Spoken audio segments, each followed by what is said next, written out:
باپ کا انتقال حضور کے اس دنیا پہ قدم رکھنے سے پہلے ہی ہو گیا تھا. ابھی شکم مادر میں تھے کہ حضرت عبداللہ کا انتقال ہو جاتا ہے. در یتیم پیدا ہوئے ہیں. 6 سال کی عمر میں ابوا کے مقام پر ریت کے ٹیلے آئے تو وہاں سیدہ آمنہ کی طبیعت خراب ہو گئی، اور پھر لمحے بھی زندگی کے آخری ہیں. سیدہ آمنہ نے محسوس کر لیا کہ یہ میری آخری سانسیں.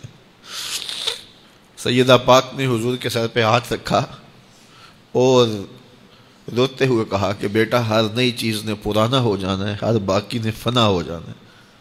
میں بھی جا رہی ہوں، وَذِكْرَ بَاق وَوَلَدْتُ طُهْرًا، لیکن میرا ذکر نہیں مٹے گا، اس لیے کہ تیرے جیسا ستھرا بیٹا چھوڑ کے جا رہے ہیں. یہ آخری لفظ تھے سیدہ پاک کے کہ سیدہ آمنہ سلام اللہ علیہا کا انتقال ہو گیا. خیر، حضور ماں سے لپٹ گئے. امی آپ آگے بولتی نہیں ہیں، لیکن خاموش ہو گیا تھا چمن بولتا. حضور نے وہیں پھر اپنی ماں کی تدفین کی. تدفین کے بعد ام ایمن کے ساتھ سواری پر بیٹھ جاتے ہیں اور چمٹ جاتے ہیں ام ایمن کے ساتھ، اور وہ جا کے حضرت عبد المطلب کے سپرد کر دیتی ہیں. تو حضرت عبد المطلب حضور کو آغوش میں لے کے بڑا روئے، اور ام ایمن سے کہا کہ میرے اس بیٹے کا تم نے خاص خیال رکھنا ہے. اور پھر انہوں نے اتنا خیال رکھا کہ میرے حضور فرمایا کرتے تھے، ام ایمن میری ماں کے بعد میری ماں ہے. 2 سال کے بعد حضرت عبد المطلب کا بھی انتقال ہو گیا.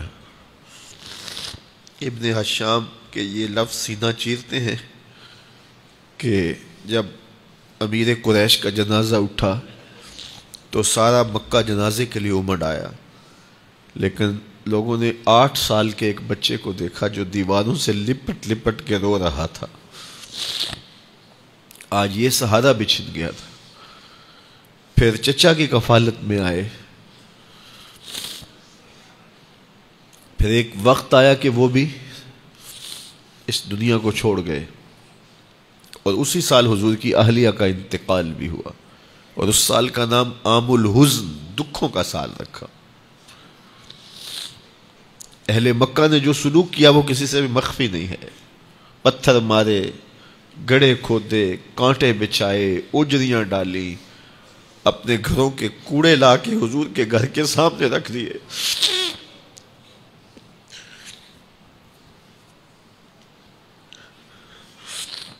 یہ کس چیز کی سزا دے رہے تھے میرے حضور کو؟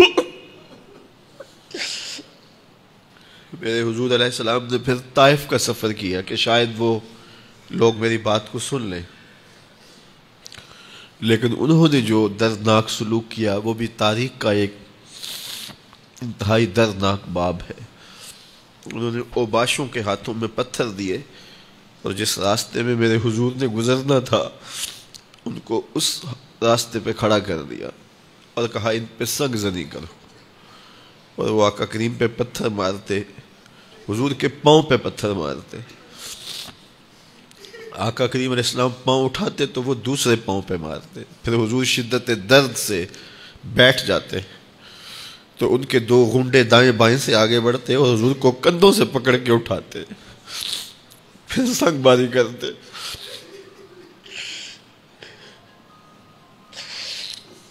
نالین حضور کے خون سے بھر گئے. عذاب کے فرشتے حضور کے پاس آئے کہ اگر آپ بد دعا بول دیں تو ابھی ہم ان پہاڑوں کو جوڑ دیتے ہیں اور یہ طائف کے لوگ پس جائیں گے ان پہاڑوں کے درمیان. آسمان سے پتھر اتریں گے، ان کے سر کچل دیے جائیں جنہوں نے آپ کو دکھ دیے. اب صحابہ جو ساتھ تھے انہیں بھی شدید آرزو تھی کہ حضور ان کے لیے بد دعا کریں، انہوں نے بڑا دکھ دیا. تو پھر حضور کے ہاتھ اٹھ گئے. صحابہ کا خیال یہ تھا کہ ابھی حضور کی زبان کھلے گی اور بد دعا کے لفظ نکلیں گے اور یہ پیس دیے جائیں گے.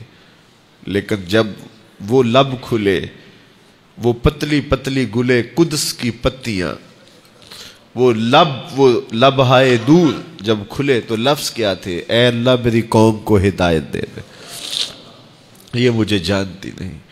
اور کہا کہ مجھے ان کی نسلوں سے ایمان کی توقع ہے.